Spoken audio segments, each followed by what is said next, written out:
we've got some explaining to do.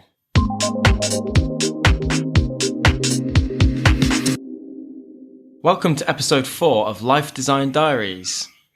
And I can confirm that we are now live on iTunes. Now, based on the first 3 episodes, we've been a little bit vague. That's kind of been the general consensus. Very positive feedback, but It's been kind of the most common piece of feedback that we've had so far. Yeah, I mean, first of all, we've been amazed with the feedback that's come back, haven't we? Yeah, we've been really pleased. It's we had over 500 downloads in 2 days. Yeah. Which we never kind of imagined that. So thank you. And what's really cool is that now we actually can imagine the people that we're talking to. Yeah. Because we're live rather than Not the first 3. Not just talking to you and the mic. Talking to this imaginary audience. You, me and the mic. I mean, we always kind of imagined talking to friends and family, and that's who's listened. So we want to keep it kind of in that tone as well as it goes. But yeah, everyone came back, loads of positive stuff. But a lot of people said we haven't actually got much context as to who you guys are and what you're doing. Yeah. And even though they knew us. It was more like they knew us, but other people wouldn't. Yeah. In the outside world. I guess we wanted to do a bit more of a detailed introduction into who the hell we are and what the hell we're doing and how we got here. So for the outside world that don't know us, my name's Ross. My name's Lucy. I feel like I'm on Blue Peter. We're both 28. And a quick summary of what's led me, not just what I've done previously, but what's led me to this point is I left school after A-levels, got good grades, but didn't want to go to university. Really the key thing I wanted to do was start managing people. You know, I just saw myself managing people for some reason. I guess I wanted to practice leadership. So I jumped into a kind of graduate scheme for Sainsbury's, went into retail and planned to be there for 2 to 3 years, use the scheme and then jump off into something else. 6 years later, I was still there. I worked my way up and was always very career, driven. And so worked my way up, proudly to be eventually a store manager. But I always knew that wasn't kind of what I really wanted to do. And for, I think the last 3 years, it wasn't right. It wasn't what I wanted to do. But yeah, I just kept going down that path. Kind of stuck in it, weren't you? Yeah. And so felt stuck and then decided to kind of set the feelers out and look at different options and kind of landed by accident, really. I just put a few things out there and landed in the tech industry. So then it was a complete transformation. It was like agency life. Monday to Friday, weekends off, free working, much better money, and complete change, wasn't it? It was a complete change, and then again progressed in that role, and then still kind of felt similar feelings because ultimately I've always wanted to do something on my own, and I think we'll talk a lot in these next few podcasts about sort of how to make that transition and some of the wrong things I thought. Because if I was to summarize it, so much of the learnings that I had and that I did on that path, I almost feel like I had to unlearn, dumb everything down and learn a complete new set of skills to be doing what we're doing now. So as you know from podcast 1, we packed up and now we're living this life, which the whole kind of point for me of why I want to be self-employed, I guess the ultimate word is fulfillment.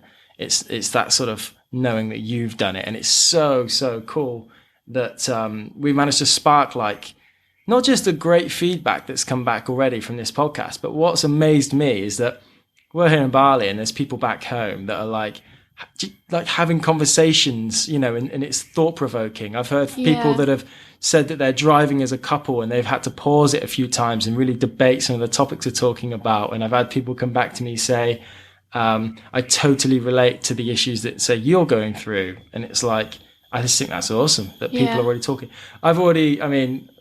One person, I won't name the name just in case they don't want to, but one person is absolutely amazing. I mean, it's kind of supported from the start really, but has even gone out, bought a microphone and recorded a few conversations themselves. So wants to kind of do it. So that is exactly why we're doing this, to kind of to help people, I guess, to document what we're doing first and foremost, but then also help other people that are interested in doing things like this. Yeah, it can kind of translate any of the stuff that we're doing or chatting about into their own lives in their own way, I suppose.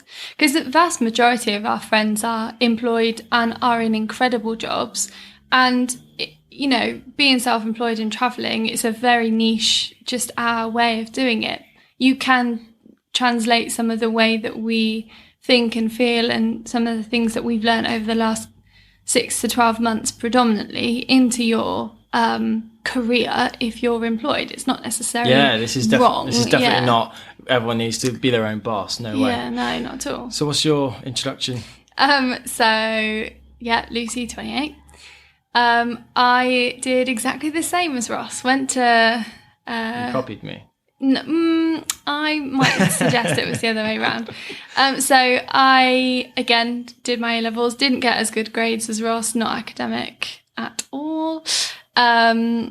Scraped my grades, basically. I think they call it a fudge. Yeah, that's exactly what it was. And it was fudgy classes as well, like art and drama. But anyway, so did my A-levels, and then I left and did the grad scheme with Sainsbury's as well. I was already working there on their pharmacy, which to this day I still think was probably my favourite job I've ever had.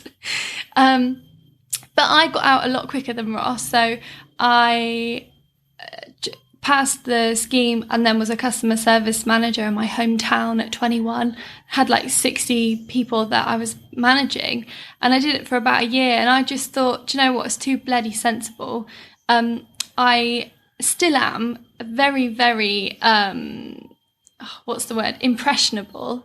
And at one of my best friend's barbecues, Kelly Satchel, her dad said to me, do you know what, you'd be really good at sales. And he worked for Platinum Motor Group. They're a car dealer in Wiltshire. So I literally, like, the next day I went and interviewed for a sales exec role with BMW, and I ended up getting a job with Hyundai. But fine, good, great car, good warranty.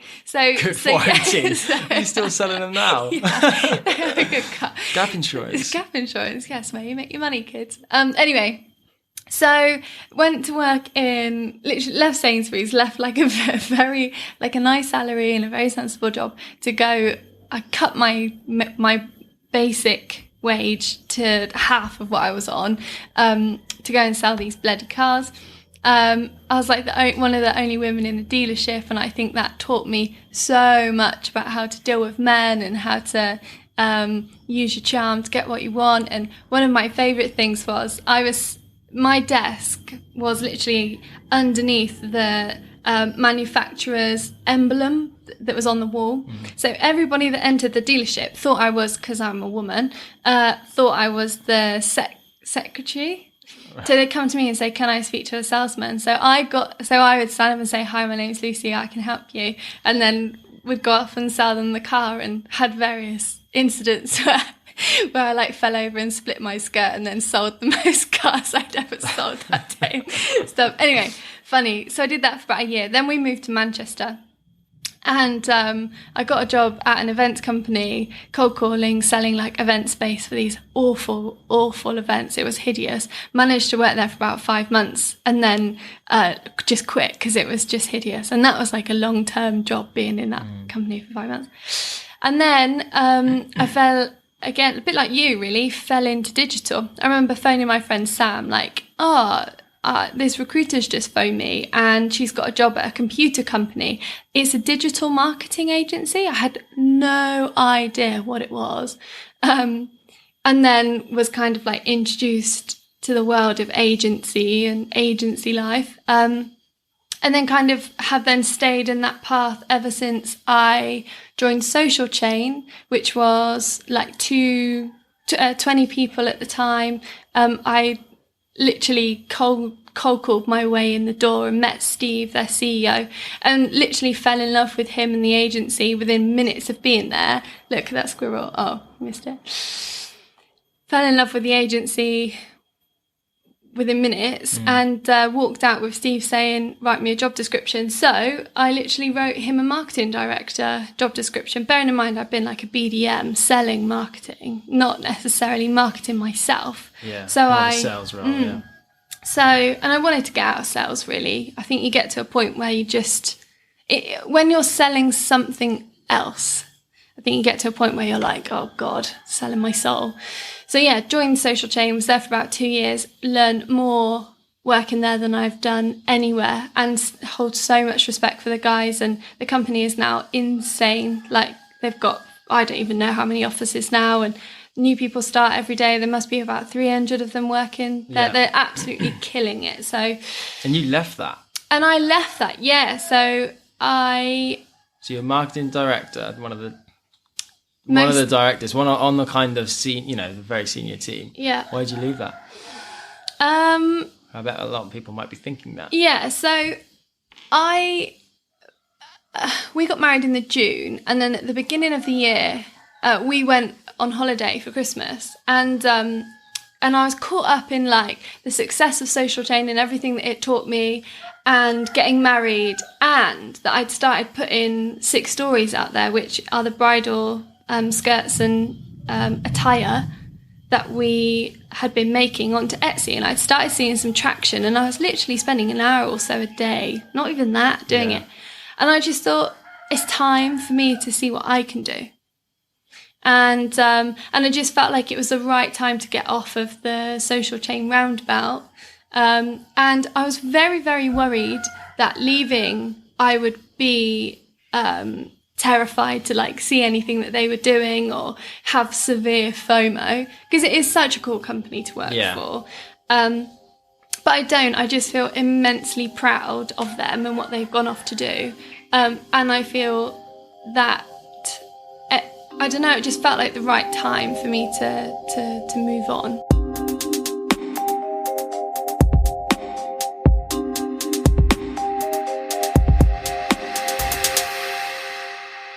The other thing people asked for is some context as to how we've kind of been able to do what we're doing at the moment in regards to, what are the business, we keep banging on about these businesses. What are the businesses? Okay. Would you want to start with the property in the first instance? Yeah, I think the fundamental reason that allowed us to make this change is to have some kind of financial support that we made from property. And I will definitely go into, I think there'll be like a whole episode in itself on property and why it's a good or bad investment and things like that. But essentially got quite interested into property as an investment with some of the money that I'd saved. And then it grew from there, really. So managed to grow, a reasonable portfolio of properties now that I let out. And of course, the beauty of property, or one of the beauties, is that it provides some passive income. So every day, the months roll by, and as long as the tenants are in place, the place that I'm offering is of good standard, which they all are, because I'm doing it well, and not a slum landlord. Haven't we? Yeah, absolutely. It's all about taking pride in the properties that you let out. That provides income, so it's kind of a win-win, and that was the kind of biggest reason that allowed us to just have a baseline of costs covered. To kind of take that step and essentially drop both of our salaries. Yeah. And yours? So first, the most established company is 6 stories, and we've literally just done our best month. I cannot get over this month. It's unreal. Yeah. My poor mum. Well, the last week or so. The last week, yeah, fucking hell. I've done more this week than I've done in some months. Anyway, it's very good. So that's currently has 2 employees, not including myself, and I've been speaking to some more people because we need some more support. So it's fucking great. Really looking forward to opening up some more products as well. That's predominantly sold via Etsy. And again, I think I'd like to do a podcast just on the different platforms that you can use to sell your shit on. And then we've got Teta, which was a Kickstarter that myself and my cousin launched back in December. And we're just in the process of getting all of those pledges out to our backers. Again, this week has been great because our prototypes have been shipped. So we'll have a little look and see what they look like. So hopefully after Easter, we can literally start manufacturing and getting them out to our customers, our backers. Yeah. And we can ramp up the ongoing sales now and look at some other products to add into that. Yeah. And as we said, we'll definitely go into more detail on all of those. I think they're the key three that sort of give us an income. There's we mentioned before, there's like 8 things in total. It's probably too many that we are working on as well. But the sort of cornerstone pillars. I mean, they're the ones that are generating an income at the moment. We are working on other things that are just real, they're not even launched yet, but Stay Lance. But I would say by doing those 3 things, as opposed to our day jobs, I think taught us more about so much stuff than just, fulfilling what we were doing in our jobs. Mm-hmm. And so I think that's why it'd be really valuable for us to go into that, because I think there's loads that we've learned and other people might be wanting to do a similar thing, or, just share that learning really.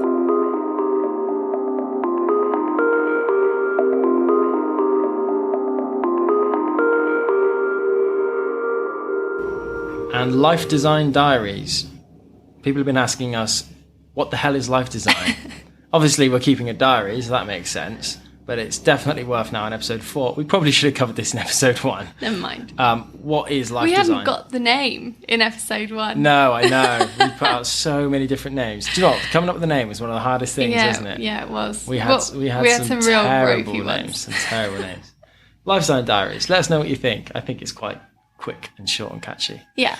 So life design is 2 things. First and foremost, it is taking control of your own life and taking accountability of what you're doing.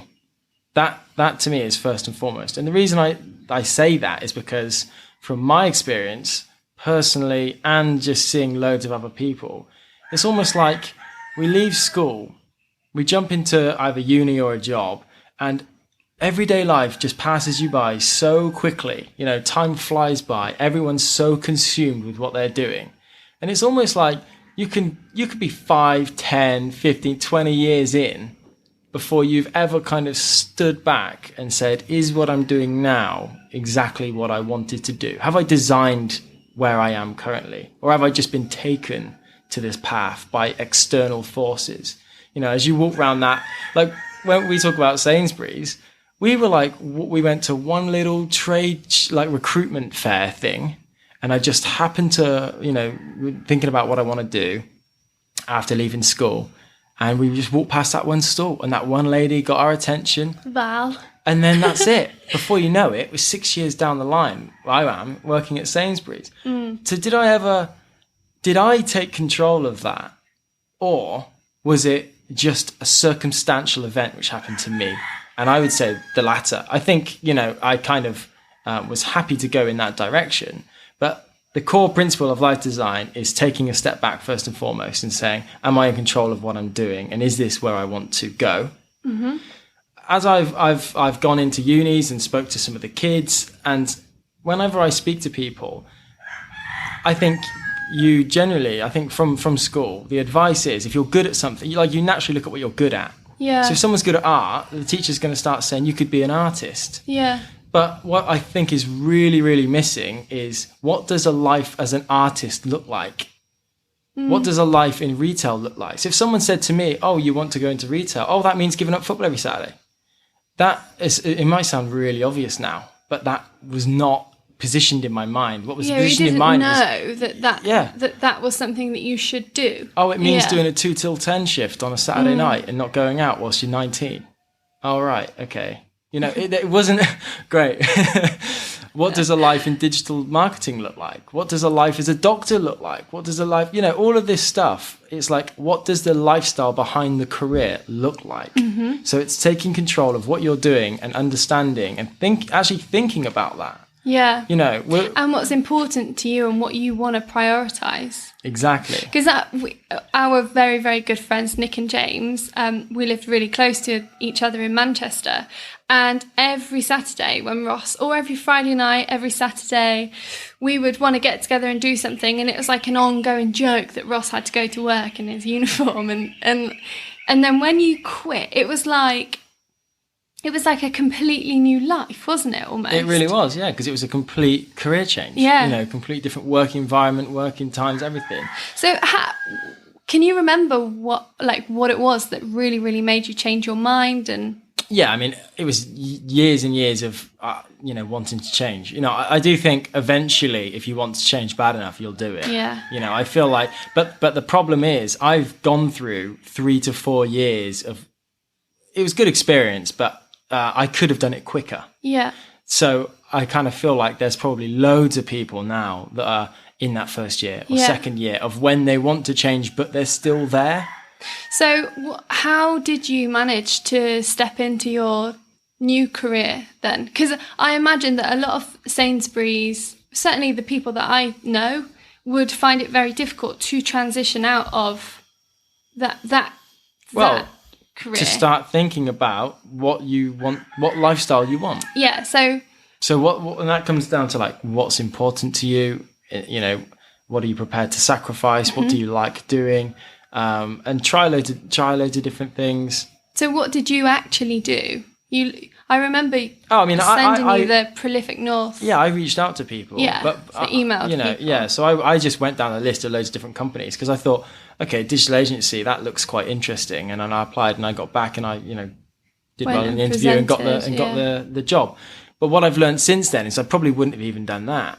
I would have learned that I would have thought about what I want to do, as I'm doing now, and then taking control myself. So if that means that I really want this job, there's a certain job, I would go for it. I wouldn't just sit back and think, well, there isn't a job vacancy on their website. I kind of understand now that these rules don't exist. These rules that you may think are there in life aren't there. They don't exist. So if I want to go and, I don't know, do whatever, there's a back route into that. Mm-hmm. There's a way that you can use the tools available, be it social media, LinkedIn, direct messaging, calling people, running into them in the street, and you can get in front of people. And then when you get in front of people, you can learn from them. Yeah, but it's true. I would have previously thought that I would look on their website, and if there wasn't a job vacancy, I would have thought there's no job. Yeah. And I've been speaking to people recently that said, I really want to do X, but there's no job going at the moment. Mm-hmm. And it's that's not always the way, because if you're valuable to a company and you can be valuable to a company, then companies want good talent. The first point of life design is taking control and ownership of your own life. And the second point is then doing it, actually taking action on it, which I do think is the hardest part by far, and getting started. And actually, there's a really good example, which is this podcast, because we've thought about this for a while, not ages and ages. Well, but it's been a few. The mic. We've had the mic for a few months. Yeah. But we thought about this, and we wanted to get it out, and there was so much, like we said then about getting a name was really difficult, wasn't it? Yeah. And getting a name, understanding how to spin it up, how to record it, all of those kind of hurdles, how to get it out on what platform, all of that is very difficult, very difficult. And I think that's where the most effort should be put into. But then once that's done, I don't know about you, but this is our 4th episode, and I find it much, much easier. It's almost like the platform is set, everything's rolling already. And now which is very similar to when I used to get in my car and I used to go to work. I didn't have to think about what name to call the company when I went to work, and I didn't have to think about how we can brand. I didn't think about where we had to have the office. I just went to work. I just sat down, opened my laptop, just answered emails and did what I did. So it's much easier once the path is set. Yeah. I really think that starting is the hardest thing, And that's why in the previous episode, I just said, just get started. And we were, I think, quite close to delaying the launch of our episodes because we didn't think they were quite right. Oh, yeah. The more in all honesty, the second and third one, I couldn't bear to sit down and listen to it properly because we'd just been going over and over, and we'd had a few sessions where we sat down to chat and it just wasn't happening, and we were listening to loads of other people and how should we do it, and the minute that we kind of forgot about, do you know what, cut the crap, let's just have these conversations and get back into it, kind of we got back into the flow of it, didn't we? Yeah, I think. Yeah, absolutely. So the second part of life's design is to actually take action and get what you want. And hopefully this podcast will help you understand, us share what we've done and what's worked and what hasn't. So to help you understand, what you can actually do.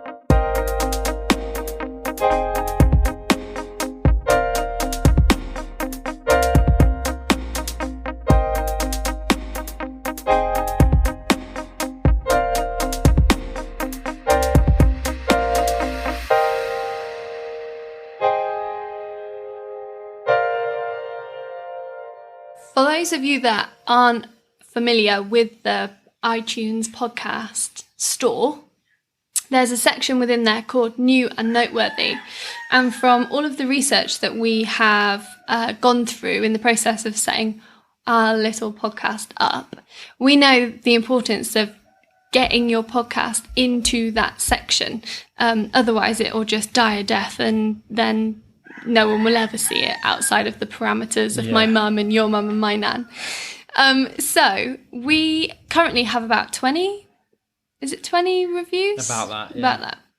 And we need to push it up to about 100. So if you are listening to this and you're enjoying it, please jump into the review section. It literally will take you 5 seconds. You just scroll to the bottom, click the stars, 5 if you like, and drop us a little comment with honest feedback. We're not asking for anybody to lie, just so that we can hear your feedback on the platform where it will help us grow. Yeah, absolutely. And we mentioned we've had some really, really good reviews. So let's read one out. A good insight into your travelling life as newlyweds. A little note of sadness in Lucy's story about how she felt on her wedding day. I can relate to that. You are clearly an ambitious couple, pushing yourselves way too hard. Have a beer and chill. I would. As for the bungee jump, I wouldn't. Easy listening. Now, what a review that is. I can't believe someone would know us that well to do such a review. I wonder who it was. It was actually my mum. Thanks, Lumas, the nickname of my mum, which I've just found out. Lumas? Yeah. Where's that from? I don't know. So, and also just click subscribe. It's the subscribe and reviews. I know we might be banging on about it, but it really does, from our research. We've literally got like 10 days, haven't we, to try and get into New and Noteworthy, and then it just gets more people listening.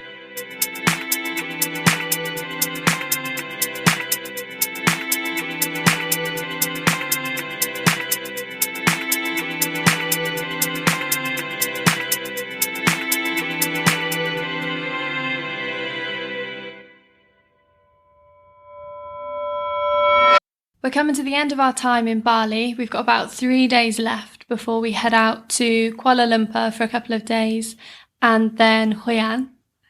If anybody's got any tips, let us know. Drop them in the reviews for us. Yeah, I'm staying in Hoi An for a month. Yeah, in a homestay, which looks more like a hotel. So that's going to be really interesting. We will have done the whole being a housemate in Australia, being in the middle of nowhere in Bali, and then hoteling it up. Yeah. So on the next episodes, there might be a few screaming kids jumping in the pool. Yeah, that's funny. Hopefully not too many. Yeah. So we've had a really, really lovely time here. I mean, it's been completely different to the last time we were in Bali, which was the more luxurious side on our honeymoon. It's been great to see the other side of it. I mean, we haven't really done too much. We've done a lot of eating out. Everything has been based around which restaurant we're going to try in the evening, isn't it? Because we've been kind of working all day. So we decided that on our last day here, we were going to record a shorter episode, because some of the feedback we've had is that 50 minutes is quite long. Not many people have that long in the day to spare. So we thought we would do a new format that we'll drop every now and again called the Design Drop. And that will be just short thoughts or feels or whatever that either one of us have been considering. So we'll record our 3 moments of reflection from Bali, and we hope you enjoy.